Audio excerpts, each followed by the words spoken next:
북한에서 절대 있을 수 없는 일이 벌어졌습니다. 김정은의 큰 신임을 얻던 비회부 여성 장교가 부하들을 동원해 탈북했는데요. 평생을 바쳐 충성할 거라 믿었던 그녀의 손에는 가짜 작전 명령서. 처음에야 부하들도 그 사실을 믿지 못했지만 시진핑 주석의 방북 이후 체제의 충격적인 모순을 봐버렸죠. 도대체 어떤 비밀스러운 장면을 보았기에 평생 남의 탈북을 막던 그들이 단체로 체제에 등 돌린 걸까요? 지금부터 그 이야기를 들려드리겠습니다. 그 모든 것은 이렇게 시작되었습니다. 제가 나고 자란 곳은 함경북도 회령시 망양동이라는 강마을입니다. 소만강이 바로 코앞으로 흐르는 동네였죠. 강 건너편이 곧장 중국 땅이었습니다. 어찌나 가까운지 봄에 물이 줄어 강폭이 얕아지면 건너편 중국 사람들이 강가에서 빨래하는 모습까지 훤히 보일 정도였습니다. 그 강물 소리를 자장가 삼아 잠들고 그 강물에 발 담그며 자란 사람이 바로 접니다. 여러분, 회령이라고 하면 잘 모르시는 분들도 많을 겁니다. 그런데 우리 고장은 살구로 이름난 곳이었어요. 백살구라고. 껍질이 하얗고 속살이 노란 살구인데 봄이 되면 온 마을이 살구꽃으로 뒤덮였습니다. 분홍빛인지 흰빛인지 모를 그 꽃잎이 강바람에 날려서 두만강 물 위로 떨어지면 그게 그렇게 고왔습니다. 제가 이른이 닫으도록 살면서 본 풍경 중에 그 살구꽃 핀 강마을만큼 고운 건 아직도 없습니다. 어린 시절 저는 강냉이 국수를 참 좋아했습니다. 우리 어머니가 강냉이를 곱게 갈아서 뽑아주시던 그 국수 말입니다. 지금 남쪽에서 먹는 쫄깃한 국수하고는 다릅니다. 거칠고 톡톡 끊어지는 국수였지만 거기에 김치국물 한 숟갈 넣고 후루룩 먹으면 그렇게 든든할 수가 없었어요. 학교 갔다 와서 배가 고프면 어머니가 그 국수 한 사발을 말아주셨는데 지금도 그 맛이 혀끝에 남아있는 것 같습니다. 우리 아버지는 6.25 때 싸우신 분이었습니다. 전쟁이 끝나고는 당 간부가 되셨죠. 그 시절 북에서 전쟁에 나가 싸운 사람의 자식이라는 건 말하자면 가장 떳떳한 출신이었습니다. 남쪽에서 어르신들이 우리 아버지가 6.25 참전 용사다 하면 어깨가 으쓱하시잖아요. 북에서도 비슷했습니다. 다만 그게 단순히 자랑이 아니라 사람의 평생을 결정짓는 신분 같은 거였다는 게 달랐죠. 저는 그 덕분에 좋은 출신으로 자랐고 공부도 시켜주는 대로 했고 결국 국가안전보위부라는 곳에 들어가게 되었습니다. 보위부라고 하면 우리로 치면 그냥 경찰하고는 좀 다릅니다. 나라의 눈과 귀노릇을 하는 곳이라고 해야 할까요? 사람들이 무슨 생각을 하는지, 무슨 말을 하고 다니는지, 누가 강 건너 중국 물건을 들여오는지 그런 걸 살피고 잡아들이는 일을 했습니다. 옆집에서 우리 집 살림을 다 들여다보는 그런 느낌. 바로 그 들여다보는 쪽이 저였던 겁니다. 부끄러운 말이지만 저는 그 일을 자랑스러워했습니다. 제복을 입고 거리를 걸으면 사람들이 저를 보고 길을 비켰습니다. 그게 권력이라는 걸 그때는 좋은 줄로만 알았습니다. 저는 일찍 시집을 갔는데 남편이 탄광에서 일하다가 몇 해 전에 사고로 세상을 떠났습니다. 그래서 저는 일찍 과부가 되어 딸 하나를 데리고 어머니와 함께 살았습니다. 제 딸 영실이는 그때 10살이었습니다. 눈이 크고 웃음이 많은 아이였어요. 아침마다 그 아이 머리를 따아주고 학교에 보내는 게 제 하루의 시작이었습니다. 늙으신 어머니가 손녀를 봐주시고 저는 출근을 하고 군에 간 남동생 소식을 가끔 받아보고 남들이 보기엔 부족할 것 없는 살림이었습니다. 보웨이브 장교의 핵심 출신에 그 동네에서 저희 집은 제법 찰만한 축에 들었으니까요. 그 시절 우리 살림을 좀 말씀드려야 여러분이 그림이 그려지실 겁니다. 나라에서 배급을 준다고는 했지만 사실 배급은 이미 오래전에 제대로 나오지 않았습니다. 그러니 사람들은 다 장마당에 나가 살았어요. 장마당이라고 우리로 치면 재래시장 같은 곳입니다. 거기 나가면 쌀도 있고 강냉이도 있고 중국에서 넘어온 온갖 물건이 다 있었습니다. 다만 값이 문제였죠. 쌀 한 킬로에 얼마, 강냉이 한 킬로에 얼마. 그 값이 하루가 다르게 오르내렸습니다. 한 달 월급을 다 털어도 쌀 몇 킬로 못 사는 날이 있었습니다. 그래도 저는 보위부였으니 단속을 나가면 장사꾼들이 알아서 이것저것 쥐어주곤 했습니다. 그렇게 받은 걸로 우리 식구가 굶지는 않았던 겁니다. 지금 생각하면 그게 다 남의 것을 빼앗은 거였는데 그때는 그게 당연한 줄 알았습니다. 명절이 되면 그래도 명절 같았습니다. 설이면 어머니가 두부를 만드셨어요. 콩을 불려서 맷돌에 갈고 가마솥에 끓여서 두부를 안치는데 그 김이 모락모락 나는 두부 한 모를 갓 만들어 간장에 찍어 먹으면 아이고, 그게 명절이죠. 김치도 늦가을이면 온 식구가 매달려 담갔습니다. 남쪽 김장하고 똑같습니다. 배추 절이고 양념 버무리고 땅에 묻고 추운 겨울 내내 그 김치 하나로 버티는 거니까 김장은 그야말로 한 해 살림의 큰일이었습니다. 겨울 이야기가 나와서 말인데 회령의 겨울은 정말 매섭습니다. 영하 20, 30도가 예사였어요. 그 추위를 나려면 땔감이 있어야 하는데 이게 또 큰일이었습니다. 산의 나무는 이미 다 베어져서 민둥산이 된 지 오래였습니다. 그러니 사람들이 새벽같이 산에 올라가 삭정이 하나라도 더 주워오려고 다투었습니다. 저야 보이부니까 석탄을 좀 융통할 수 있었지만 보통 사람들은 그 추운 겨울에 냉방에서 떨며 잤습니다. 아이들이 손발이 얼어 터져서 우는 소리가 겨울밤이면 동네 여기저기서 들렸습니다. 그런데도 말입니다. 그런데도 저는 그때 이 나라를 단 한 번도 의심하지 않았습니다. 사람들이 굶는 것도 추위에 떠는 것도 저는 그게 나라 탓이라고 생각하지 않았어요. 미군놈들이 우리를 못살게 굴어서 그렇다. 남조선이 우리를 위협해서 그렇다. 우리가 더 똘똘 뭉쳐서 수령님을 받들어야 한다. 어릴 때부터 학교에서, 직장에서 하루도 빠짐없이 그렇게 배웠으니까요. 일주일에 몇 번씩 사상학습이라는 걸 했습니다. 모여 앉아서 위대한 분들의 말씀을 외우고 서로의 생각을 검열하고 저는 그게 옳은 일이라 믿었습니다. 의심한다는 것 자체가 죄였고 의심을 품은 사람을 잡아내는 게 제 일이었으니까요.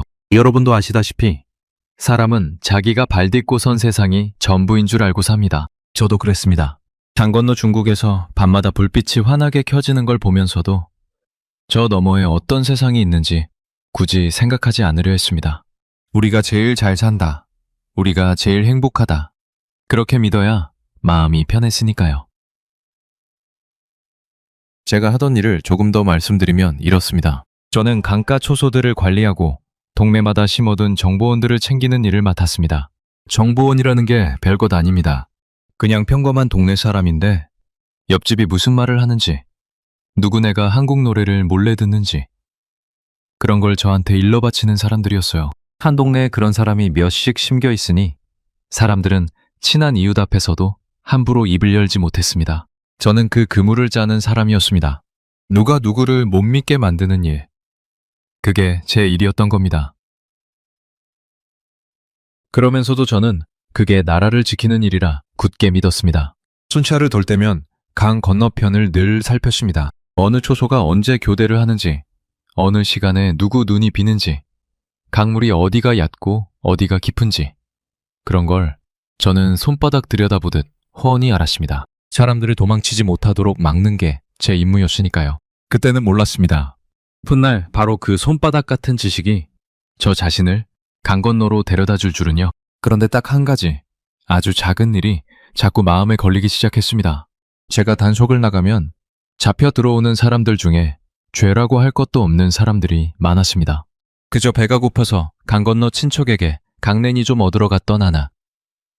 굶는 자식 약 하나를 구하려고 중국 물건에 손을 댄 아비. 그런 사람들을 묶어 끌고 오면서 저는 가끔 그들의 눈을 마주쳤습니다. 원망하는 눈도 아니었어요. 그냥 체념한 눈이었습니다. 살려고 한 게 죄가 되는 그 눈빛 말입니다. 한 번은 저보다 나이 지긋한 아주머니 한 분을 끌고 오는데 그분이 저를 똑바로 보더니 이렇게 말했습니다. 동무도 자식 키우는 어미 아니요. 그 한마디에 저는 아무 대꾸도 못했습니다. 그날 밤 집에 돌아와 잠든 영실이 얼굴을 한참을 들여다봤습니다. 마음 한구석이 까닭없이 서늘했습니다. 그때는 그게 무슨 신호인 줄도 몰랐습니다. 그저 잠깐 마음이 약해진 거겠거니 했죠. 하지만 지금 돌이켜보면 그 작은 서늘함이 바로 시작이었습니다. 제가 평생 믿고 떠받들던 그 모든 것에 처음으로 아주 가느다란 금이 가던 순간이었던 겁니다. 그리고 얼마 지나지 않아 그 가느다란 금을 단번에 쩍 하고 갈라놓는 일이 벌어졌습니다. 그 일이 벌어진 건 2019년 6월이었습니다. 그해 6월, 우리 접경 지역 전체가 발칵 뒤집혔습니다. 중국에서 제일 높은 사람 시진핑이라는 주석이 우리나라를 방문한다는 소식이 내려온 겁니다. 나라에서는 이걸 대단한 경사로 여겼습니다. 그도 그럴 것이 우리한테 중국은 그야말로 하나뿐인 큰형님 같은 나라였으니까요. 그 큰 나라 우두머리가 온다니 위에서는 행여나 무슨 일이라도 생길까봐 신경이 잔뜩 곤두서 있었습니다. 그 행사 기간 동안 접경 지역에는 특별경비라는 게 깔렸습니다. 무슨 말이냐면 평소보다 몇 곱절로 경계를 강화하는 겁니다. 초소마다 사람을 더 받고 순찰을 2배로 돌리고 강가에는 개미 한 마리 얼씬 못하게 하라는 명령이 떨어졌습니다. 그 기간에 우리 구역에서 탈북자라도 한 명 나오면 그건 큰형님 얼굴에 먹칠을 하는 일이 되는 거였어요. 위대한 외교 행사를 망쳤다는 죄를 뒤집어 쓰는 것이요. 그러니 저희 같은 보위부 사람들은 그 며칠 동안 잠도 제대로 못 자고 강가에 붙어 살다시피 했습니다. 바로 그 특별경비가 한창이던 어느 밤이었습니다. 제가 강가 초소를 돌다가 건너편 중국 쪽을 살피는데 사람 몇이 어른거리는 게 보였습니다. 어둠 속에서 강가를 따라 왔다 갔다 하는 그림자였습니다. 순간 가슴이 철렁했습니다. 저 사람들이 혹시 우리 쪽으로 넘어오려는 자들인가? 아니면 우리 쪽 누군가와 짜고 뭘 주고받으려는 건가? 머릿속이 복잡했습니다. 그런데 한참을 지켜보니 어딘가 이상했습니다. 그 사람들은 우리 쪽을 넘보는 기색이 아니었어요. 그저 강가에서 뭔가를 건지는 듯 두런두런 자기들끼리 떠들며 어슬렁거릴 뿐이었습니다. 옷차림도 우리 쪽 사람 같지 않았고 말소리도 중국말이었습니다. 제 눈에는 그냥 강에서 고기잡이하는 중국 어민들로 보였습니다. 밤에 강에 나와 그물을 손보는 그런 평범한 사람들 말입니다. 저는 잠시 망설였습니다. 규정대로라면 사람 그림자만 봐도 즉각 보고하고 사격 준비를 하고 한바탕 소동을 벌여야 했습니다. 하지만 저들은 명백히 중국 사람이었고 강 건너 자기네 땅에 있었습니다. 괜히 이를 키웠다가 한밤중에 총이라도 쏘면 그게 오히려 중국하고 문제가 되는 거였어요. 큰형님 손님이 와 있는 마당에 국경에서 총소리가 나면 그거야말로 큰일이죠. 그래서 저는 한참을 더 지켜보다가 별일 아니라고 판단하고 그냥 넘어갔습니다. 그 판단이 옳았습니다. 정말로 아무 일도 일어나지 않았으니까요. 그 사람들은 새벽이 되자 제 갈 길로 돌아가십니다. 그런데 바로 그 무렵 우리 구역에서 한참 떨어진 다른 구역에서 일이 터졌습니다. 하필 그 특별경비 기간에 거기서 가족 몇이 강을 건너 도망쳐버린 겁니다. 하필이면 시진핑이라는 사람이 우리 땅에 발을 딛고 있던 바로 그때 말입니다. 위에서는 그야말로 뒤집어졌습니다. 누구 목이 날아가도 날아가야 할 판이었어요. 그런데 어찌된 영문인지 그 불똥이 엉뚱하게 우리 부서로 튀었습니다. 윗선에서 조사를 한답시고 내려와서는 우리 구역에서 그날 밤 강 건너 수상한 자들이 어른거리는 걸 보고도 즉각 보고하지 않았다는 걸 물고 늘어진 겁니다. 바로 제가 중국 어민이라고 판단하고 넘어갔던 그 일이었습니다. 저들은 그걸 두고 경계태세 해이라느니 보고 누락이라느니 하면서 마치 우리가 탈북을 도운 것처럼 몰아갔습니다. 다른 구역에서 사람이 도망친 책임을 애꿎은 우리한테 뒤집어 씌우려는 거였습니다. 누군가는 책임을 져야 하는데 진짜 책임질 사람들은 힘이 있고 줄이 있으니 만만한 우리가 걸린 겁니다. 그 며칠을 저는 평생 잊지 못합니다. 우리 부서 전체가 처형 대상으로 거론되었습니다. 처형이라는 말, 여러분, 그게 어떤 무게인지 짐작이나 가십니까? 저뿐만이 아니었습니다.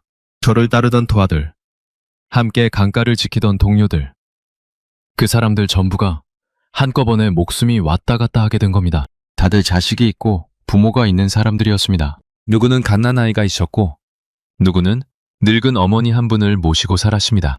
그런 사람들이 나라를 위해 잠도 안 자고 강가를 지킨 사람들이 바로 그 충성 때문에 죽게 생긴 겁니다. 그 며칠 사이 제 밑에 있던 젊은 부하 하나가 저를 찾아왔습니다. 가스물을 넘긴 제가 친동생처럼 여기던 아이였습니다.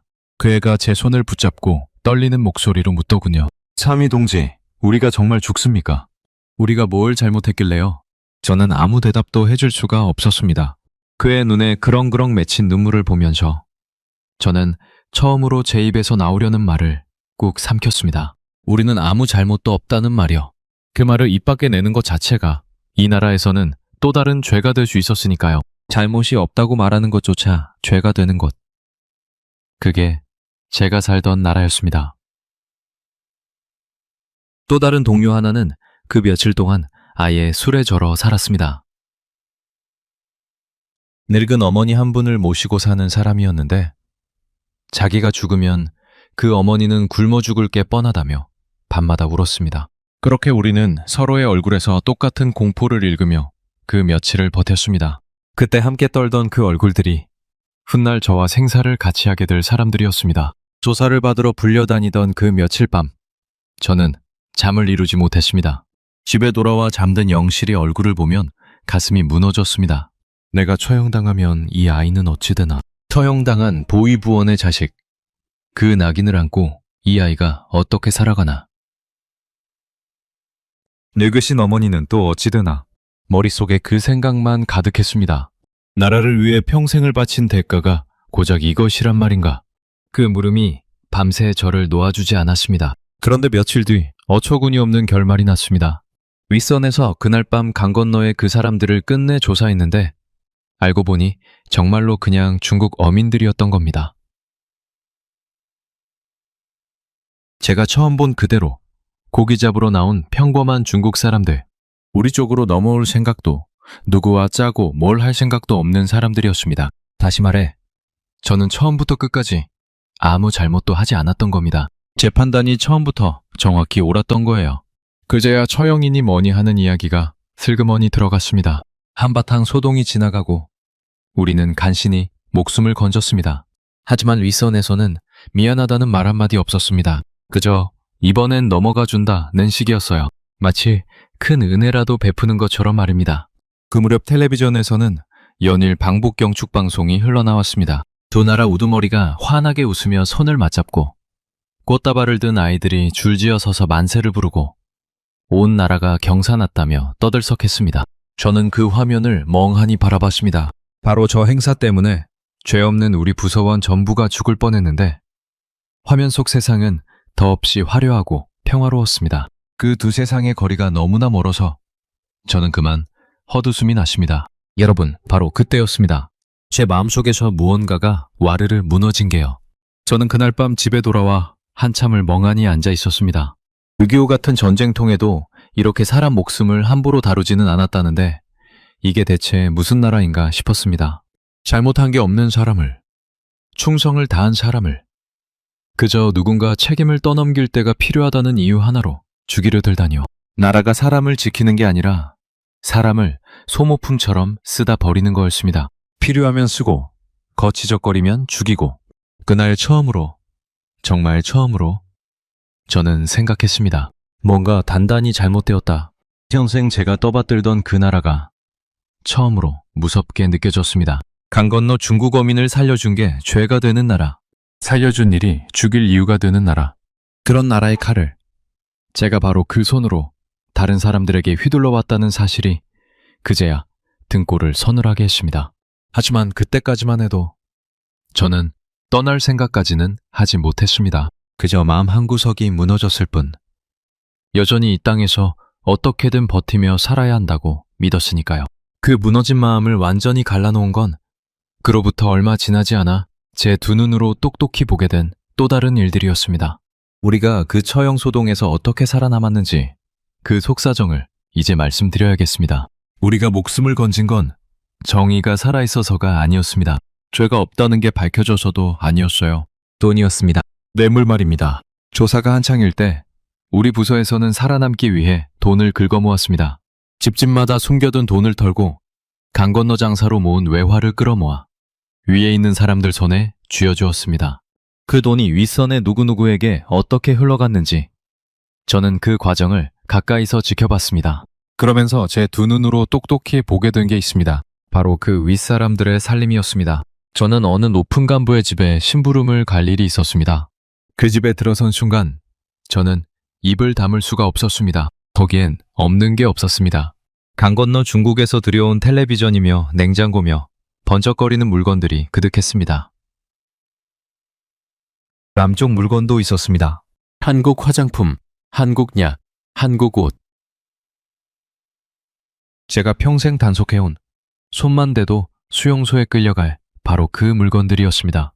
그 집 아이는 한국 과자를 아무렇지 않게 까먹고 있었고 안방에는 제가 그렇게 구하려 해도 못 구하던 좋은 약들이 서랍 가득 들어 있었습니다.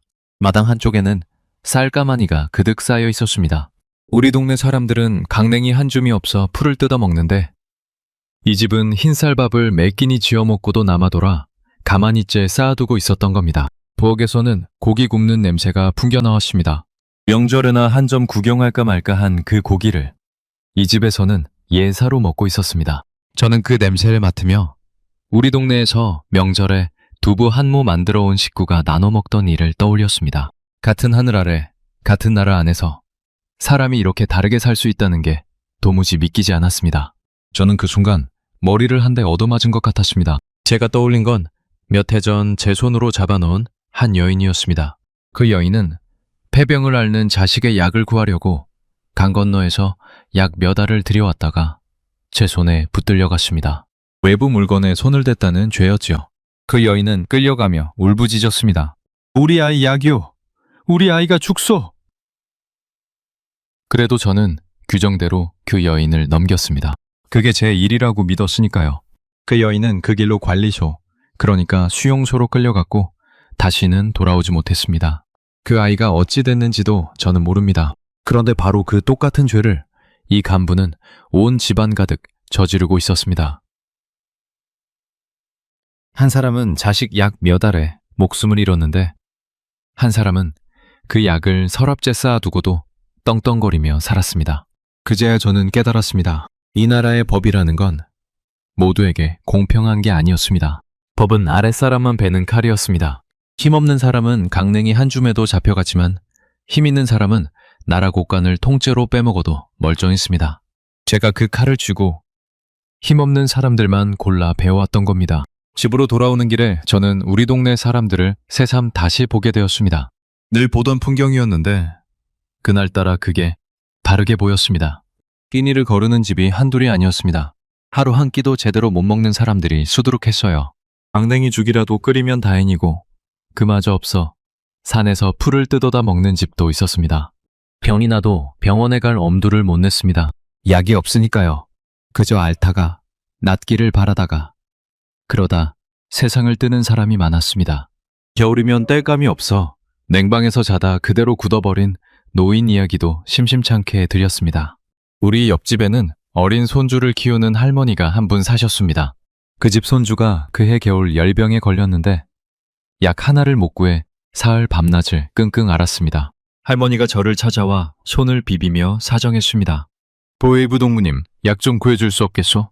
그런데 부끄럽게도 보이부인 저조차도 그 흔한 해열제 하나를 제때 구해주지 못했습니다. 정작 약은 그 간부집 서랍에 가득 쌓여 있는데 말입니다. 다행히 그 아이는 며칠을 더 앓다가 겨우 고비를 넘겼지만 저는 그 일을 두고두고 잊을 수가 없었습니다. 약이 없어서가 아니라 약이 엉뚱한 데 다가 있어서 사람이 죽어가는 나라. 그게 제가 충성한 나라의 진짜 모습이었습니다. 그런 와중에도 사람들은 서로를 도왔습니다. 이게 참 신기한 일이죠. 나라는 사람을 버려도 사람은 사람을 버리지 않았습니다. 옆집에 초상이 나면 십시일반 강냉이를 모아 부조했고 누구네 아이가 아프면 자기 먹을 것을 줄여서라도 죽 한 그릇 끓여다 주었습니다. 저 같은 보이부 사람을 무서워하면서도 정작 어려울 땐 그 보이부 식구한테도 슬그머니 먹을 걸 나눠주는 게 우리 동네 인심이었습니다. 그 따뜻한 정이 있어서 사람들이 그 모진 세월을 견뎠던 겁니다. 그런데 저는 그 따뜻한 사람들을 그동안 죄인 잡듯 감시하고 잡아들였던 거예요. 그 생각을 하니 견딜 수가 없었습니다. 분노가 치밀었습니다. 처음엔 그저 윗사람들이 미웠습니다. 그런데 그 분노가 점점 다른 데로 향했습니다. 바로 저 자신이었습니다. 나는 도대체 무슨 짓을 하며 살아온 건가? 나는 누구 편이었던가? 평생을 바쳐 충성한 그 나라는 사실 한 줌도 안 드는 자들의 배를 불리기 위해 나머지 모두를 짓밟는 나라였습니다. 그리고 저는 그 짓밟는 발이었습니다. 하지만 저를 정말로 무너뜨린 건 그 다음에 떠오른 한 가지 생각이었습니다. 바로 제 딸 영실이었습니다. 저는 그제야 똑똑히 보았습니다. 이 나라에서 제 딸의 앞날이 어떻게 정해져 있는지를요. 만약 다음번에 또 무슨 소동이 터져서 제가 처형이라도 당하게 되면 영실이는 그날로 끝이었습니다. 처형당한 보위부원의 자식. 그 낙인을 평생 짊어지고 사람 취급도 못 받으며 살아야 했습니다. 공부도, 직장도, 혼인도 그 아이에게는 모든 문이 닫히는 거였습니다. 이 나라에서 출신 성분이라는 건 한 번 더러워지면 죽을 때까지 따라다니는 그림자였으니까요. 여러분, 출신 성분이라는 게 우리한테는 얼마나 무서운 것인지 잘 모르실 겁니다. 쉽게 말씀드리면 옛날 우리나라에 양반이니 상놈이니 하는 신분이 있었지 않습니까? 그런데 그게 한번 정해지면 자식 대, 손주 대까지 영영 바뀌지 않는다고 생각해 보십시오. 게다가 죄를 지으면 그 죄가 본인뿐 아니라 온 가족, 3대까지 줄줄이 따라붙습니다. 죄인의 자식이라는 이유 하나로 평생 짓밟히는 겁니다. 이걸 두고 우리는 연좌제라고 했습니다. 한 사람이 잘못하면 그 핏줄 전체가 죄인이 되는 그런 무서운 법이었습니다. 그런데 더 끔찍한 건 제가 살아있어도 마찬가지라는 거였습니다. 이 나라에 그대로 눌러앉아 있는 한 영실이는 영영 그 한 줌의 사람들 발밑에서 짓밟히는 인생을 벗어날 수 없었습니다. 좋은 출신이라 한들 그게 다 무슨 소용입니까? 제 아비처럼, 제 어미처럼 그저 위에서 시키는 대로 살다가 언젠가 또 누군가의 책임 떠넘기기에 걸려 죽을 수도 있는 인생. 그게 제가 그토록 좋은 출신이라 자부하며 물려주려던 영실이의 미래였던 겁니다. 남으면 죽고 남아서 살아도 짓밟히고 어느 쪽이든 제 딸에게는 길이 없었습니다. 저는 그날 밤 잠든 영실이 옆에 앉아 그 작은 얼굴을 오래도록 들여다보았습니다. 곱게 따내린 머리, 새근새근 잠든 숨소리, 이 아이를, 이 작고 여린 것을 나는 어쩌자고 이런 나라에 낳아 키운 걸까? 눈물이 소리 없이 흘렀습니다. 이대로는 살 수 없다. 이 생각이 그날 밤 제 가슴에 박혔습니다. 무엇을 어떻게 해야 할지는 아직 몰랐습니다. 하지만 이대로 가만히 앉아 다음 차례를 기다릴 수는 없다는 것만은 분명했습니다. 무너진 마음의 잿더미 속에서 아주 위험한 생각 하나가 천천히 고개를 들기 시작했습니다. 그 위험한 생각이 처음 고개를 든 날부터 저는 며칠 밤을 뜬 눈으로 지새웠습니다. 떠난다. 이 나라를 버리고 강을 건넌다. 그 생각을 입 밖에 내기는커녕 머릿속에 떠올리는 것만으로도 등에 식은땀이 흘렀습니다. 제가 누굽니까? 평생 그렇게 도망치는 사람들을 잡아온 보위부 장교입니다. 저는 그 길이 얼마나 무서운 길인지, 잡히면 어떻게 되는지를 이 나라 누구보다 잘 아는 사람이었습니다. 강을 건너다 총에 맞아 죽은 사람, 중간에 붙들려 끌려와 수용소에서 죽어간 사람, 그 가족들이 어떻게 풍비박산 났는지를 제 두 눈으로 다 본 사람이었으니까요. 그래서 더 무서웠습니다. 모르면 용감하기라도 하죠. 저는 너무 잘 알아서 더 떨었습니다. 하지만 그 며칠을 앓고 나서 저는 마침내 마음을 굳혔습니다. 죽을 각오로 결심했습니다. 이대로 이 나라에 남아 다음 차례를 기다리며 천천히 죽느니 차라리 강을 건너다 죽겠다. 적어도 그건 내가 고른 죽음이지 않은가. 무엇보다 그래야 영실이에게 단 한 가닥이라도 다른 길이 열릴 수 있지 않은가. 그 한 가닥 가능성에 저는 제 목숨을 걸기로 했습니다. 결심을 하고 나니 그 다음은 사람이었습니다. 혼자서는 도저히 엄두가 나지 않는 길이었습니다. 그때 제 머릿속에 떠오른 얼굴들이 있었습니다. 바로 그 처형 소동 때 저와 함께 죽음의 문턱까지 갔던 부하와 동료들이었습니다. 저를 친언니처럼 따르던 그 젊은 부하, 그리고 늙은 어머니를 모시고 살던 그 동료. 그 사람들이라면, 그 며칠의 공포를 함께 겪은 그 사람들이라면 어쩌면 제 마음과 같지 않을까 싶었습니다. 하지만 이게 또 목숨을 건 일이었습니다. 만에 하나 그 사람들 중 누구 하나라도 마음이 다르면 그 자리에서 저는 끝이었습니다. 탈출을 모의했다는 말 한마디면 저는 그날로 총살이었으니까요. 그래서 저는 아주 조심스럽게 빙빙 둘러서 그 사람들의 속을 떠봤습니다. 처음엔 그저 신세 한탄하는 척, 술자리에서 흘리듯이요. 우리가 그때 죽다 살았는데 이 나라가 우리한테 해준 게 뭐가 있나. 그렇게 한마디 던져놓고 상대의 눈치를 살폈습니다. 놀랍게도 그 사람들도 저와 똑같이 골마 있었습니다. 그 젊은 부하는 제 말끝에 한참을 말이 없더니 낮은 목소리로 이렇게 말했습니다. 상위 동지, 저는 그때 죽다 살아난 뒤로 밤마다 같은 꿈을 꿉니다. 총살장에 끌려가는 꿈을요. 그 동료는 또 이렇게 말했습니다. 내 어머니만 아니었으면 나는 진작 강을 건넜을 거요. 우리는 그렇게 서로의 속을 조금씩 열어보이며 마침내 같은 결심에 이르렀습니다. 함께 가자.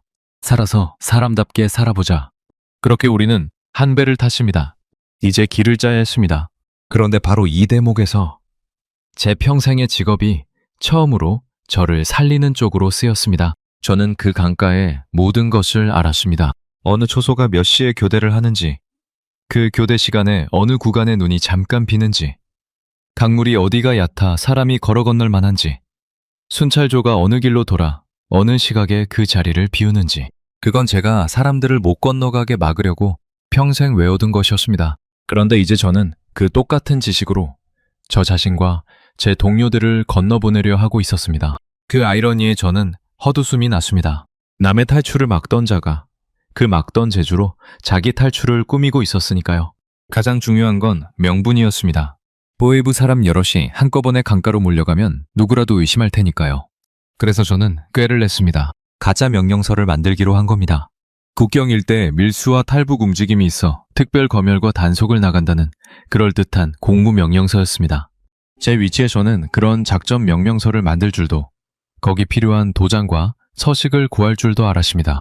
그 명령서 한 장이면 우리는 누구의 검문도 받지 않고 당당하게 강가까지 갈 수 있었습니다. 보헤이브가 단속을 나간다는데 감히 누가 우리를 막겠습니까? 평생 사람들을 올가매던 그 권력의 종이 한 장이 이제 우리를 강가로 데려다 줄 통행증이 된 셈이었습니다. 그렇게 모든 준비가 갖춰져 갈 무렵 저는 가장 견디기 힘든 벽에 부딪혔습니다. 바로 영실이었습니다. 저는 처음부터 당연히 딸을 데려갈 생각이었습니다. 제가 목숨을 거는 이유가 바로 그 아이인데 그 아이를 두고 어떻게 떠난단 말입니까? 그런데 길을 짜면 짤수록 그게 불가능하다는 게 분명해졌습니다. 우리의 명분은 보위부의 단속작전이었습니다. 군복을 입은 어른들이 작전을 나가는데 그 틈에 10살짜리 계집아이가 끼어 있으면 그 순간 모든 게 들통나는 거였습니다. 명령서고 뭐고 단번에 거짓이 들켜 우리 모두가 그 자리에서 죽는 거였어요. 게다가 그 험한 강을, 그 살얼음 같은 물을 한밤중에 아이 손을 잡고 건넌다는 것 자체가 아이를 죽이는 길이었습니다. 저는 며칠을 그 자리에서 무너졌습니다. 데려갈 수도 없고 두고 갈 수도 없었습니다. 데려가면 다 같이 죽고 두고 가면 그 아이가 연좌제에 걸려 짓밟힙니다. 어느 쪽도 길이 아니었습니다. 그러다 저는 가장 잔인한 결론에 이르렀습니다. 우선 나라도 살아서 나가야, 살아서 자리를 잡아야 훗날 그 아이를 빼내올 길이라도 찾을 수 있다는 것이었습니다. 지금 다 같이 죽으면 영영 끝이지만 나 하나라도 살아남으면 가느다란 끈이라도 남는다. 저는 그 끈에 매달렸습니다. 영실이는 제 늙은 어머니, 그러니까 그 아이의 외할머니에게 맡기기로 했습니다. 그런데 차마 어머니께 사실대로 말씀드릴 수가 없었습니다. 제가 강을 건넌다는 걸 어머니가 아시면 훗날 보위부가 들이닥쳤을 때 어머니까지 공범으로 몰려 끌려가실 게 뻔했으니까요. 차라리 아무것도 모르셔야, 정말로 모른다고 울며 매달리실 수 있어야 그나마 화를 면하실 수 있었습니다. 그래서 저는 어머니께도 영실이에게도 떠난다는 말을 한마디도 하지 못했습니다. 그저 평소처럼 다녀오겠습니다 하고 나설 수밖에 없었습니다. 군에 가 있는 남동생에게도 마찬가지였습니다. 그 아이 얼굴 한번 못 보고 떠나는 게 가슴을 후벼 팠지만 그건 역시 그 아이를 지키는 길이라 믿고 삼켰습니다. 떠나기로 한 그 전날, 그러니까 마지막 하루를 저는 일부러 여느 때와 똑같이 보냈습니다. 떠난다는 티를 조금이라도 냈다가는 모든 게 어그러질 테니까요. 그런데 그 평범한 하루가 모든 게 마지막인 줄 아는 저에게는 어찌나 사무치던지요. 아침에 어머니가 차려주신 밥상을 받으며 저는 이게 어머니가 차려주시는 마지막 밥상이구나 생각했습니다. 랑갱이밥에 시래기국, 김치 한 보시기, 그 흔한 밥상이 그날따라 목에 넘어가진 않았습니다. 어머니 얼굴을 자꾸만 훔쳐봤습니다. 주름진 그 얼굴, 평생 고생만 하신 그 손. 어머니, 불효막심한 이 딸을 용서하세요. 저는 속으로만 그렇게 빌고 또 빌었습니다. 학교 가는 영실이를 배웅하면서도 그랬습니다. 엄마, 다녀올게요. 하고 손을 흔들며 뛰어가는 아이의 뒷모습을 저는 골목 끝으로 사라질 때까지 바라봤습니다. 저 작은 등이, 저 깡충거리는 걸음이 오늘로 마지막이라니. 가슴이 미어졌지만 저는 웃으며 손을 흔들어 주었습니다. 아이에게 남길 마지막 모습이 우는 얼굴이어서는 안 되니까요. 떠나기로 한 그 전날 밤을 저는 평생 잊지 못합니다. 저는 잠든 영실이 곁에 앉아 밤을 꼬박 새웠습니다. 그 아이의 머리를 마지막으로 곱게 따주었습니다. 자는 아이 머리를 따으며 해녀 깰까봐 손이 다 떨렸습니다. 깨우면 안 됐습니다. 그 맑은 눈으로 엄마 어디가?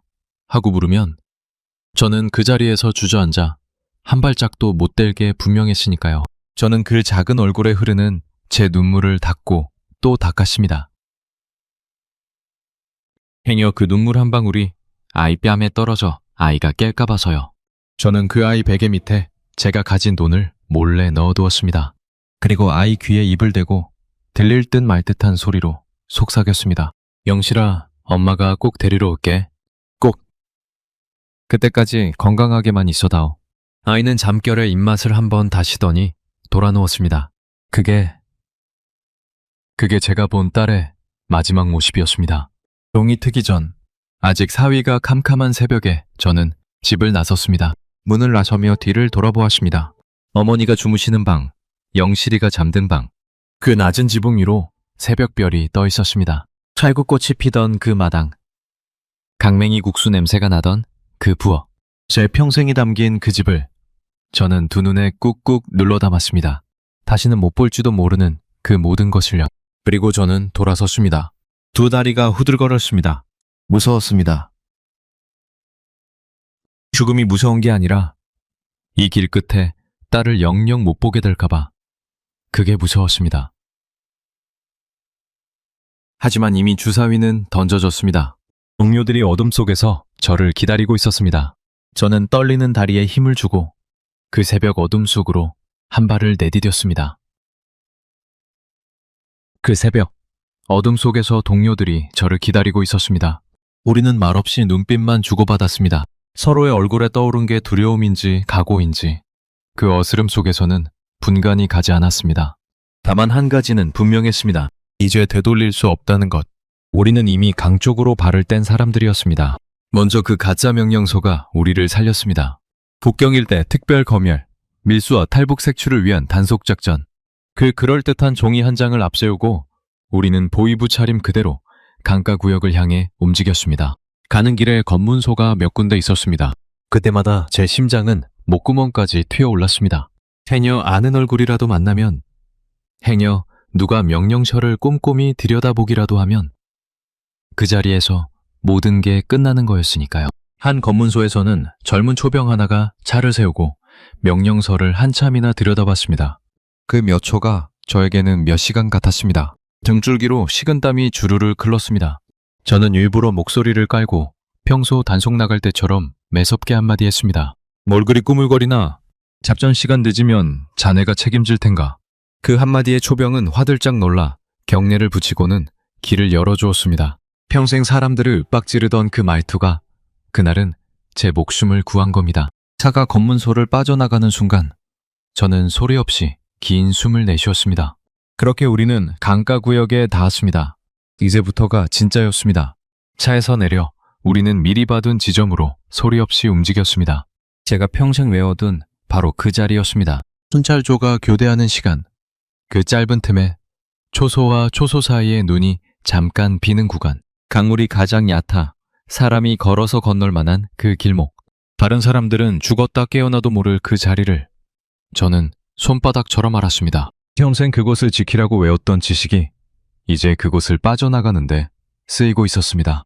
우리는 강가 갈대밭에 납작 엎드려 그 순간을 기다렸습니다. 시간이 어찌나 더디 가던지요. 멀리 초소의 불빛이 보였습니다. 그 불빛 아래로 보초의 그림자가 어른거렸습니다. 저는 숨소리마저 죽인 채 그 그림자의 움직임을 노려봤습니다. 교대 시간이 다가오고 있었습니다. 제 머릿속에서는 숫자가 째깍째깍 흘러갔습니다. 이제 곧 저 보초가 자리를 비우고 다음 조가 오기까지 아주 짧은 틈이 생길 것이었습니다. 그 틈에 우리는 강을 건너야 했습니다. 마침내 그 순간이 왔습니다. 초소의 그림자가 사라지고 잠깐의 어둠이 강가에 내려앉았습니다. 제가 손짓을 했습니다. 우리는 갈대밭을 빠져나와 강물 속으로 들어갔습니다. 아, 그 강물? 6월이라고는 하지만 두만강의 새벽물은 뼛속까지 시렸습니다. 발을 담그는 순간 온몸이 얼어붙는 것 같았습니다. 물은 생각보다 깊었습니다. 무릎까지, 허벅지까지, 그러다 허리까지 차올랐습니다. 한 발 한 발 내디딜 때마다 강바닥의 돌이 미끄러워 자꾸만 발이 헛디뎌졌습니다. 물살은 또 어찌나 센지 가만히 서 있으면 몸이 떠내려갈 것만 같았습니다. 솔직히 말씀드리면 저는 그때 더는 젊은 몸이 아니었습니다. 38. 한창 때는 지난 나이였죠. 그 차가운 물살을 거슬러 강을 건너는 일이 제 몸뚱이로는 버겁고 또 버거웠습니다. 함께 건너던 그 늙은 어머니를 모시던 동료가 강 한복판에서 그만 발을 헛디뎌 물에 잠겼습니다. 저는 황급히 그 사람 팔을 붙들었습니다. 소리를 낼 수도 없었습니다. 비명 한 번이면 보초들이 달려올 테니까요. 우리는 이를 악물고 서로를 붙들고 소리 없이 그 검은 물살과 싸웠습니다. 우리 가슴까지 차오르자 발이 강바닥에 닿을락말락했습니다. 한 발만 더 깊은 데를 디디면 그대로 떠내려갈 판이었습니다. 우리는 서로의 옷자락을 붙잡고 한 사람이 휘청하면 다른 사람이 버텨주며 그렇게 한 몸처럼 엉겨붙어 건넜습니다. 누구 하나라도 놓치면 다 같이 떠내려가는 거였으니까요. 젊은 부하 아이는 키가 작아 물이 턱 밑까지 찼습니다. 그 아이가 겁에 질려 입을 벌리려는 걸 제가 손으로 막았습니다. 그 아이 눈에 가득한 공포를 보면서 저는 속으로 빌고 또 빌었습니다. 조금만 더 견뎌다오. 우리 이제 거의 다 왔다. 물살에 떠밀려 한참을 휩쓸리다 겨우 중심을 잡으면 또 한 걸음. 그렇게 죽을 힘을 다해 한 걸음씩 강을 가로질렀습니다. 그 짧은 강폭이 어찌나 멀게 느껴지던지 평생을 건너는 것 같았습니다. 그 순간 저는 하늘을 향해 빌었습니다. 하늘에 계신 아버지께요. 6.25 때 이 나라를 위해 싸우셨던 아버지. 그 아버지께 저는 빌었습니다. 아버지, 당신 딸이 지금 그 나라를 버리고 도망칩니다. 불효를 용서하시고 부디 이 못난 딸을 강 건너까지만 데려다 주십시오. 우리 영실이를 위해서라도 제발 저를 살려주십시오. 바로 그때였습니다. 강 상류 쪽에서 불빛 하나가 번쩍 이쪽을 훑고 지나갔습니다. 순찰조의 손전등이었습니다. 우리는 그 자리에서 그대로 얼어붙었습니다. 물속에 가슴까지 잠긴 채 숨조차 쉬지 못하고 그 불빛이 우리를 비추지 않기만을 빌었습니다. 심장이 어찌나 쿵쾅거리던지 그 소리가 강 건너까지 들릴 것만 같았습니다. 불빛이 우리 쪽으로 천천히, 아주 천천히 다가왔습니다. 제 머릿속엔 단 하나의 생각뿐이었습니다. 여기서 끝나는구나. 엄실아, 미안하다. 그런데 그 불빛은 우리 코앞까지 와서 거짓말처럼 다른 쪽으로 돌아갔습니다. 알때 그림자 덕분이었는지 아니면 정말로 하늘에 계신 아버지가 도우셨는지 저는 지금도 모릅니다. 순찰조의 발소리가 점점 멀어졌습니다. 우리는 그제야 다시 숨을 쉬었습니다. 그 짧은 순간이 어찌나 길었던지 다리에 힘이 풀려 그 자리에 주저앉을 뻔했습니다. 하지만 아직 강 한복판이었습니다. 여기서 무너지면 다 끝이었습니다. 우리는 서로의 눈을 보며 고개를 끄덕였습니다. 가자, 마지막이다. 그리고 남은 힘을 짜내어 마지막 몇 걸음을 건넜습니다. 마침내 제 발이 강 건너편 땅에 닿았습니다. 중국 땅이었습니다. 우리 일행은 그대로 강가 수풀에 쓰러지듯 엎어졌습니다. 다들 온몸이 흠뻑 젖어 덜덜 떨었고 입술은 새파랗게 질려 있었습니다. 젊은 부하 아이는 강가에 엎드려 소리주게 울었습니다. 그 울음을 나무랄 수가 없었습니다. 저도 울고 싶었으니까요. 우리는 한참을 그렇게 엎드린 채 거친 숨을 고르며 서로의 손을 꼭 잡았습니다. 살았다. 우리가 살았다. 말은 못했지만 맞잡은 손이 그렇게 말하고 있었습니다. 저는 그 젖은 흙을 두 손으로 움켜쥐었습니다. 온몸은 물에 젖어 사시나무 떨듯 떨렸지만 눈에서는 뜨거운 것이 흘렀습니다. 건넜다. 정말로 건넜다. 평생 남들이 건너는 걸 막던 이 강을 내가 건너고야 말았다. 그런데 그 벅찬 마음도 잠시였습니다. 저는 고개를 돌려 방금 건너온 강 너머를 바라봤습니다. 저 어둠 속 어딘가에 제 어머니가, 제 동생이, 그리고 무엇보다 제 딸 영실이가 잠들어 있었습니다. 곱게 따아준 머리를 하고 베개 밑에 든 돈도 모른 채 새근새근 잠들어 있을 그 아이가요.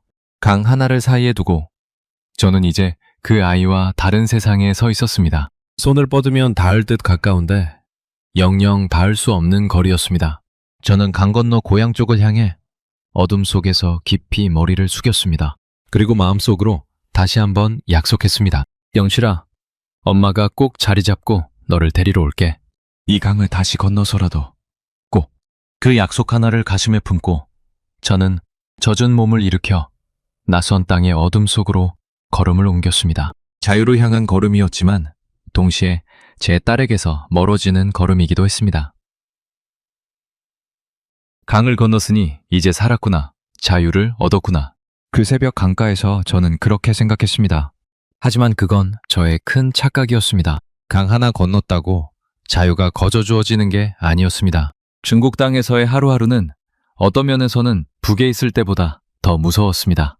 우리는 신분이 없는 사람들이었습니다. 중국말도 못하고 증명서 한 장 없고 길에서 누가 말만 걸어도 가슴이 철렁 내려앉는 처지였습니다. 중국 공안, 그러니까 그 나라 경찰에게 붙들리면 그날로 끝이었습니다. 그들은 우리 같은 사람을 잡으면 가차없이 북으로 돌려보냈습니다. 강제북송이라고 하지요. 북으로 끌려가면 어떻게 되는지 저는 누구보다 잘 알았습니다. 제가 바로 그렇게 끌려온 사람들을 받아 처리하던 사람이었으니까요. 끌려가면 수용소, 잘못하면 총살이었습니다. 그러니 우리는 자유를 얻은 게 아니라 그저 더 큰 감옥으로 옮겨온 셈이었습니다. 그런데 우리에게는 보통 탈북자보다 더 큰 짐이 하나 있었습니다. 바로 우리가 보이부 사람들이라는 것이었습니다. 생각해 보십시오.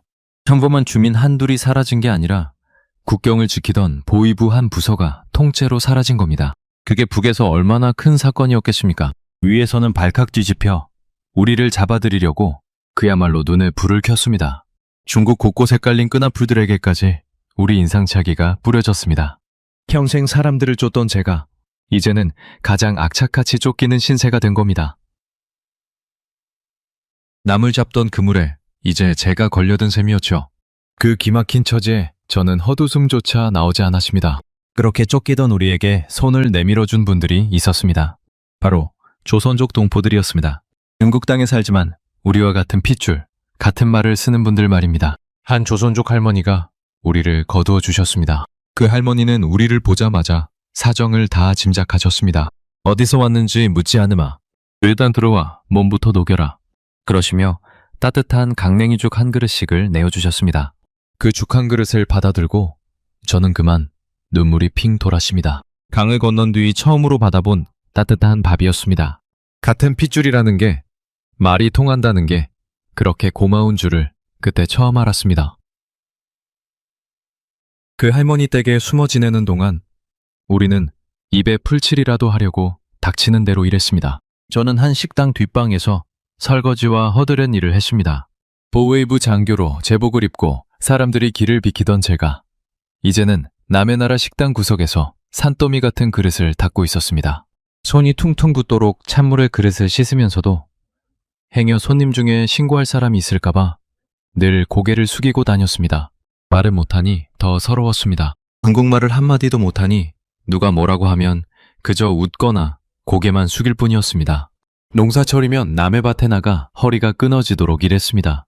그렇게 번 푼돈으로 겨우 끼니를 이으며 하루하루를 숨죽여 살았습니다. 한 번은 정말로 붙들릴 뻔한 적이 있었습니다. 제가 일하던 식당에 공안들이 들이닥친 겁니다. 신분증 검사를 한다며 손님들을 하나하나 훑는데 저는 그 순간 다리가 후들거려 서 있기조차 힘들었습니다. 신분증이 없는 저는 걸리면 그대로 끝이었으니까요. 그때 식당 주인 아주머니가, 그 조선족 아주머니가 저를 슬쩍 뒷문으로 떠밀었습니다. 빨리 나가, 뒷골목으로. 저는 앞치마를 두른 채 뒷문으로 빠져나와 골목을 미친 듯이 내달렸습니다. 한참을 달리다 어느 담벼락 뒤에 쪼그려 앉아 가쁜 숨을 몰아쉬며 한참을 떨었습니다. 심장이 터질 것 같았습니다. 그날 그 아주머니가 아니었으면 저는 그 길로 북으로 끌려가실 겁니다. 생면부지의 그 아주머니가 왜 그렇게까지 저를 도왔는지 저는 지금도 가슴이 먹먹합니다. 그저 같은 핏줄이라는 이유 하나로요. 그런 일을 한번 겪고 나니 저는 더더욱 그림자처럼 살았습니다. 낮에는 되도록 밖에 나가지 않고 꼭 나가야 할 때는 고개를 푹 숙이고 빠른 걸음으로 다녔습니다. 누가 제 고향 말투를 알아챌까봐 입도 함부로 열지 못했습니다. 사람이 사람을 피해 사는 삶. 그게 얼마나 사람을 갉아먹는지 그때 알았습니다. 무엇보다 무서웠던 건 우리 같은 처지의 여자들이 어떤 일을 당하는지였습니다. 중국 땅에는 우리처럼 도망쳐 나온 북녘 여자들을 노리는 자들이 있었습니다. 갈 곳 없고 신분 없는 여자들을 꿰어다가 짐승처럼 팔아넘기는 자들이었습니다. 돈 몇 푼에 낯선 산골로 팔려가 평생 갇혀 사는 여인들의 이야기를 저는 숱하게 들었습니다. 그런 이야기를 들을 때마다 저는 몸서리를 쳤습니다. 잡히면 북송이요. 도망다니다 잘못 걸리면 팔려가는 신세. 그 어느 쪽도 사람이 살 길이 아니었습니다. 그렇게 절망의 나날을 보내던 어느 날, 또 한 분의 은인을 만났습니다. 한국에서 오신 선교사님이었습니다. 우리 같은 사람들을 몰래 돕는, 목숨을 걸고 그 일을 하시는 분이었습니다. 그분이 조선족 할머니를 통해 우리에게 연락을 해오셨습니다. 처음에 저는 그분을 믿지 못했습니다. 평생 종교라는 건 인민을 죽먹는 아편이라고. 그렇게 배우고 또 그렇게 단속해온 사람이 저였으니까요. 교회에 다니는 사람을 잡아넣은 적도 있던 제가 이제 그 교회 사람의 도움을 받게 된 겁니다. 그런데 그 선교사님은 우리에게 아무것도 바라지 않았습니다. 그저 따뜻한 밥을 먹이고 잠잘 곳을 마련해주고 우리 손을 잡고 함께 울어주셨습니다. 먼 길 오느라 고생 많으셨습니다. 이제 괜찮습니다. 그 말 한마디에 저는 그동안 참았던 울음이 터지고 말았습니다. 그분이 저를 위해 기도해 주실 때 저는 그게 무슨 뜻인지도 모르면서 그저 두 손을 모았습니다. 평생 미신이라 비웃던 그 손짓이 그 순간만큼은 제 마음을 붙들어주는 단 하나의 끈 같았습니다. 사람이 사람을 아무 대가 없이 이렇게 도울 수 있다는 걸 저는 강을 건너고 나서야 처음 배웠습니다. 북에서는 한 번도 보지 못한 모습이었습니다. 그 선교사님은 우리에게 조심스레 한국 이야기를 들려주셨습니다. 같은 말을 쓰고 같은 음식을 먹는 사람들이 강 건너 또 강 건너 저 남쪽에 살고 있다고요. 그곳에서는 우리 같은 사람도 떳떳하게 신분증을 받고 떳떳하게 일하고 자식을 학교에 보낼 수 있다고요. 저는 그 이야기를 들으며 반신반의했습니다.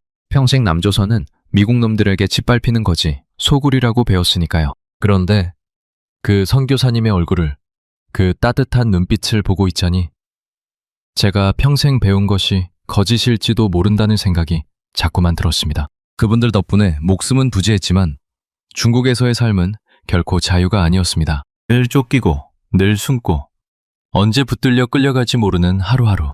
게다가 우리는 보위부 출신이라 다른 탈북자들보다 훨씬 더 위험했습니다. 이배로 중국에 머물다가는 언젠가 반드시 붙들리고 말 거라는 걸 저는 직감했습니다. 그리고 무엇보다 중국에 숨어있는 한 저는 영원히 영실이를 데려올 수 없었습니다. 나 하나 숨어 사는 것도 빠듯한데 어떻게 딸을 빼내온단 말입니까? 밤마다 저는 강 건너 두고 온 딸을 생각하며 베개를 적셨습니다. 영실이는 지금쯤 엄마가 영영 돌아오지 않는다는 걸 알았을까? 외할머니 품에서 울고 있지는 않을까? 그 생각을 하면 가슴이 갈갈이 찢어졌습니다. 저는 마음을 정했습니다. 여기서 멈출 수는 없다. 더 가야 한다. 정말로 자유로운 곳. 우리 같은 사람을 사람으로 받아주는 곳. 그리고 언젠가 내 딸을 데려올 수 있는 곳. 그곳은 바로 한국이었습니다. 같은 말을 쓰고 같은 피가 흐르는 강 건너 또 강 건너 저 먼 남쪽 땅. 그곳까지 가야만 비로소 끝이 보일 것 같았습니다. 그래서 우리는 다시 더 멀고 더 험한 길을 떠나기로 했습니다. 한국으로 가는 길은 말이 쉽지 그야말로 죽음의 길이었습니다. 강 하나 더 건너면 되는 게 아니었습니다. 그 넓은 중국 땅을 위에서 아래로 끝까지 가로질러 다시 라오스라는 나라의 깊은 산을 넘고 또 메콩강이라는 큰 강을 건너 태국까지 가야 했습니다. 지도 위에서 보면 까마득한 거리였습니다. 그 길을 신분증 한 장 없는 우리가, 들키면 끝장인 우리가 가야 했던 겁니다. 선교사님이 우리를 안내인에게 연결해 주셨습니다. 그 길을 아는 사람들, 우리 같은 사람을 돈을 받고 데려다 주는 이들이 있었습니다. 그 사람들을 온전히 믿을 수는 없었습니다. 돈만 받고 중간에 내버리는 자도 있고 심지어 팔아 넘기는 자도 있다고 들었으니까요. 하지만 그 길을 우리끼리 갈 방법은 없었습니다. 목숨을 그 낯선 사람들 손에 맡기는 수밖에요. 저는 떠나기 전 선교사님과 함께 두 손을 모았습니다. 이제는 저도 자연스럽게 두 손이 모아졌습니다. 무사히 가게 해달라고. 우리 일행 모두 살아서 그 끝에 닿게 해달라고요. 기차로, 버스로, 때로는 짐칸에 숨어서 우리는 중국을 가로질렀습니다. 검문이 있을 때마다 숨이 멎었습니다. 짐짝처럼 뭉클여 몇 시간을 가는 동안 다리에 쥐가 나도 소리 한 번 못 냈습니다. 한 번은 버스가 검문에 걸려 공안이 올라와 승객들을 하나하나 살핀 적이 있었습니다. 저는 창가에 붙어 자는 척 눈을 감았습니다. 심장이 어찌나 뛰던지 그 소리가 옆 사람에게 들릴까봐 겁이 날 지경이었습니다. 공안의 발소리가 제 옆을 지날 때 저는 숨조차 쉬지 못했습니다. 그가 잠깐 제 앞에 멈춰 섰습니다. 그 몇 초 동안 저는 영실이 얼굴부터 떠올렸습니다. 여기서 끝이구나 싶었지요. 그런데 그가 무슨 생각이었는지 그냥 지나쳐 갔습니다. 버스가 다시 출발하고 한참이 지나서야 저는 겨우 숨을 토해냈습니다. 그렇게 우리는 매일같이 죽었다 살아나기를 거듭했습니다. 끼님은 거르기 일쑤였고 잠은 차 안에서 쪽잠에서 때웠습니다. 그렇게 며칠 밤낮을 달려 중국 남쪽 끝에 닿았을 때 우리는 이미 사람 몰골이 아니었습니다. 하지만 그건 시작에 불과했습니다. 진짜 고비는 라오스로 넘어가는 산길이었습니다. 길도 없는 깊은 산을, 그것도 한밤중에 넘어야 했습니다. 안내인을 따라 우리는 어둠 속을 걷고 또 걸었습니다. 발밑은 보이지 않고 나뭇가지가 얼굴을 사정없이 핥히었습니다. 솔직히 말씀드리면 그때 저는 정말 죽는 줄 알았습니다. 38. 젊지 않은 몸으로 그 험한 산을 밤새 타려니 다리가 천근만근이었습니다. 몇 번이나 주저앉고 싶었습니다. 그럴 때마다 저는 영실의 얼굴을 떠올렸습니다. 여기서 쓰러지면 그 아이를 영영 못 본다. 그 생각 하나로 저는 다시 다리에 힘을 주었습니다. 함께 가던 동료들도 마찬가지였습니다. 늙은 어머니를 두고 온 그 동료가 휘청이면 제가 부축하고, 제가 주저앉으면 그 젊은 부하 아이가 제 손을 잡아 일으켰습니다. 우리는 그렇게 서로를 의지하며 그 죽음의 산을 넘었습니다. 밤새 산을 타다 보면 발은 부르터피가 나고 신발은 진창에 빠져 너덜너덜해졌습니다. 목이 말라도 마실 물이 없어 풀잎에 맺힌 이슬을 핥기도 했습니다. 음식 우는 소리가 사방에서 들려와 한 발 한 발 내딛는 게 그렇게 무서울 수가 없었습니다. 그래도 우리는 멈추지 못했습니다. 멈추면 안내인을 놓치고 안내인을 놓치면 그 깊은 산에서 그대로 죽는 거였으니까요. 동이 터올 무렵 저 멀리 산 아래로 마을 불빛이 보였을 때 우리는 누가 먼저랄 것도 없이 그 자리에 풀썩 주저앉았습니다. 살아서 산을 넘었다는 안도감에 다들 말없이 눈물만 흘렸습니다. 라오스 땅에 들어섰다고 마음을 놓을 수는 없었습니다. 거기서도 우리는 불법으로 넘어온 사람들이었으니까요. 한 번은 라오스 경찰에게 붙들려 며칠을 갇힌 적이 있었습니다. 그때가 가장 무서웠습니다. 라오스에서 잘못되면 다시 중국으로, 중국에서 다시 북으로 끌려갈 수도 있었으니까요. 그 좁은 방에 갇혀있는 동안 저는 이제 정말 끝이구나 싶었습니다. 여기까지 와서, 이 먼 길을 다 와서 송환이라니.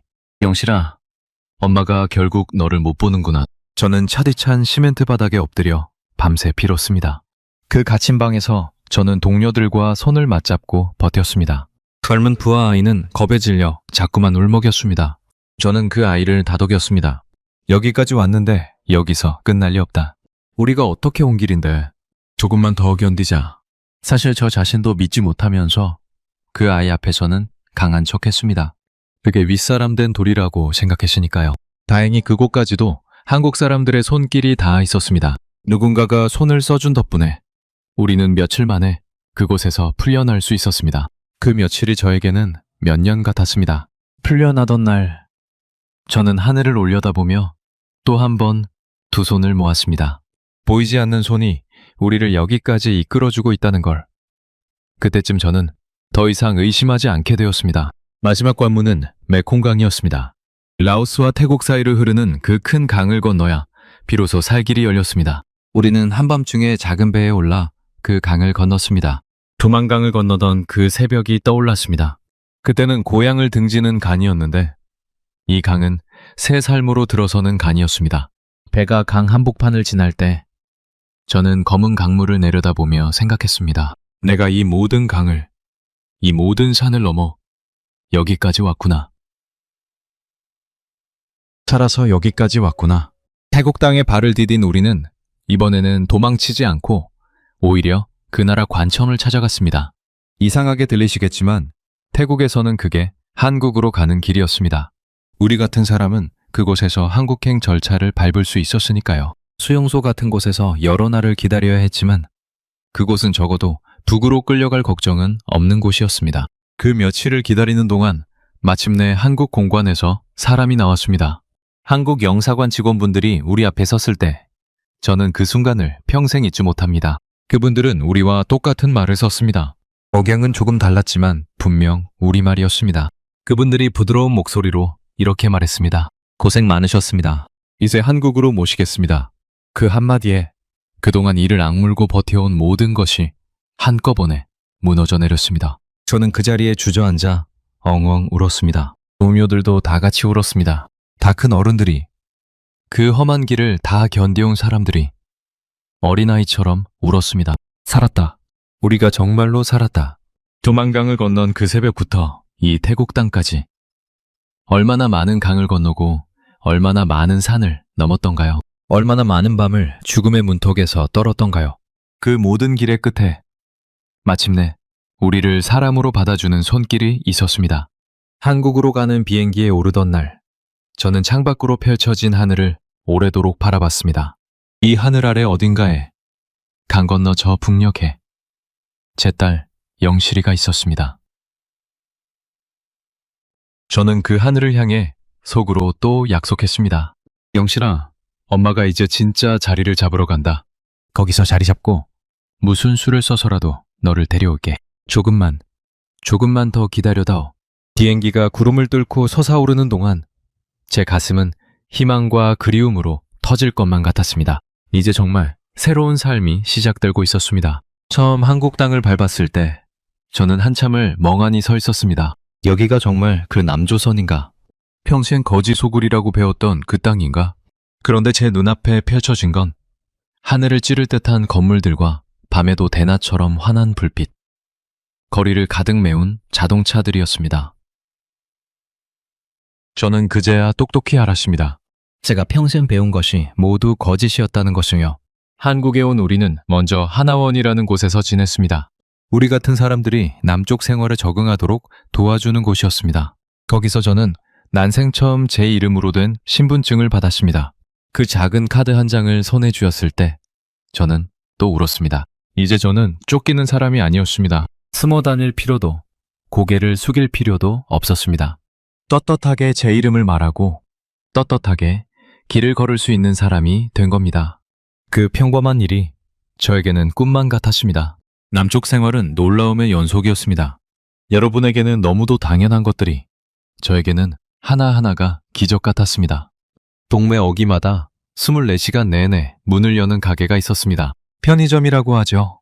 한밤중에도 불이 환하게 켜져 있고 언제든 들어가 먹을 것을 살 수 있었습니다. 저는 그게 너무 신기해서 한동안 그 앞을 그냥 지나치지 못했습니다. 북에서는 한밤중에 불 켜진 가게라니 상상도 못할 일이었으니까요. 큰 시장에 처음 갔던 날도 잊지 못합니다. 마트라고 하던가요? 그 안에 들어서니 물건이 산더미처럼 쌓여 있었습니다. 쌀이며 고기며 과일이며 없는 게 없었습니다. 저는 그 앞에서 또 눈물이 났습니다.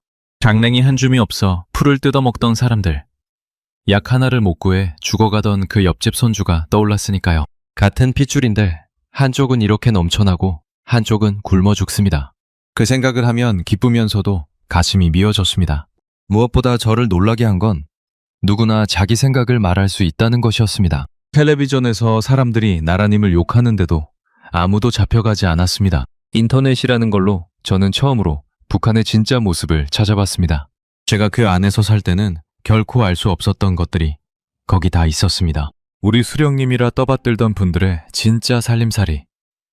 우리가 굶을 때 그들이 누리던 것들. 저는 그 화면을 보며 한참을 떨었습니다. 평생을 속고 살았구나. 속은 것도 모르고 그 거짓을 지키겠다고 같은 동포를 잡아넣었구나. 그렇습니다. 한국에서 자유를 누리면 누릴수록 제 마음 한구석은 점점 더 무거워졌습니다. 바로 제가 지나온 삶 때문이었습니다. 저는 보위부 장교였습니다. 자유를 찾아 강을 건너려던 사람들을 잡던 사람. 외부 물건에 손댔다고 평범한 이웃을 수용소로 보내던 사람이 바로 저였습니다. 제가 지금 이 땅에서 누리는 이 자유를 저는 수많은 사람들에게서 빼앗았던 겁니다. 자식약을 구하려던 그 여인, 끌려가며 울부짖던 그 얼굴이 밤마다 저를 찾아왔습니다. 동무도 자식 키우는 어미 아니냐던 그 아주머니의 눈빛도요. 저는 그 죄책감을 평생 안고 가야 한다는 걸 압니다. 용서를 빈다고 그분들이 돌아오는 것도 아니죠. 다만 저는 이렇게 생각하기로 했습니다. 저 또한 그 거짓에 속은 한 사람이었다고요. 가해자였지만 동시에 그 체제의 피해자이기도 했다고요. 저를 그렇게 만든 건 결국 사람을 사람으로 보지 않는 그 체제였습니다. 그걸 깨달았기에 저는 남은 삶을 다르게 살기로 했습니다. 이제는 사람을 잡는 일이 아니라 사람을 살리는 일을 하며 살려고 합니다. 저처럼 강을 건너온 사람들을 돕고 제가 보고 겪은 진실을 이렇게 여러분께 전하는 것. 그것이 제가 할 수 있는 작은 속죄라고 믿습니다. 한국 생활이 마냥 쉬웠던 것만은 아닙니다. 말투가 다르다고 사람들이 저를 흘끔거릴 때면 서러웠습니다. 똑같은 우리말인데도 제 억양을 듣고는 어디서 왔느냐 묻는 눈빛들이 있었습니다. 음식도 입에 안 맞아 한참을 고생했습니다. 남쪽 음식은 어찌나 달고 기름진지 처음엔 속이 다 거북했습니다. 그래도 저는 이를 악물고 적응했습니다. 일자리를 구하고 작은 방 한 칸을 얻고 조금씩 이 땅에 뿌리를 내렸습니다. 함께 건너온 동료들도 저마다 자리를 잡아갔습니다. 그 젊은 두 아이는 공부를 시작했고 늙은 어머니를 두고 온 그 동료는 식당을 차렸습니다. 우리는 가끔 만나 그 강과 그 산을 함께 넘던 이야기를 하며 웃고 또 옵니다. 하지만 제 마음속 가장 깊은 곳에는 늘 한 사람이 있습니다. 바로 제 딸, 영실이입니다. 저는 지금도 그 아이를 데려오지 못했습니다. 한국에 와서 가장 먼저 한 일이 그 아이를 빼내올 길을 찾는 것이었습니다. 사람을 넣고 돈을 모으고 온갖 방법을 다 알아봤습니다. 하지만 보위부 식구가 통째로 도망친 우리 집은 북에서 가장 감시가 심한 집이 되어버렸습니다. 그 아이에게 함부로 손을 뻗었다가는 오히려 그 아이가 더 위험해질 수 있었습니다. 그래서 저는 기다리고 또 기다립니다. 단 한 번 사람을 통해 그 아이가 무사하다는 소식을 전해 들은 적이 있습니다. 외할머니 품에서 잘 자라고 있다고요. 그 소식 한 줄에 저는 며칠을 울었습니다. 살아있다는 것만으로도 감사하면서 데려오지 못하는 제 처지가 한스러워서요. 여러분, 자식을 두고 온 어미의 마음을 아십니까? 좋은 것을 먹어도 그 아이 생각. 따뜻한 방에 누워도 그 아이 생각. 저 혼자 이렇게 자유를 누리고 사는 게 어떤 날은 죄스러워 견딜 수가 없습니다.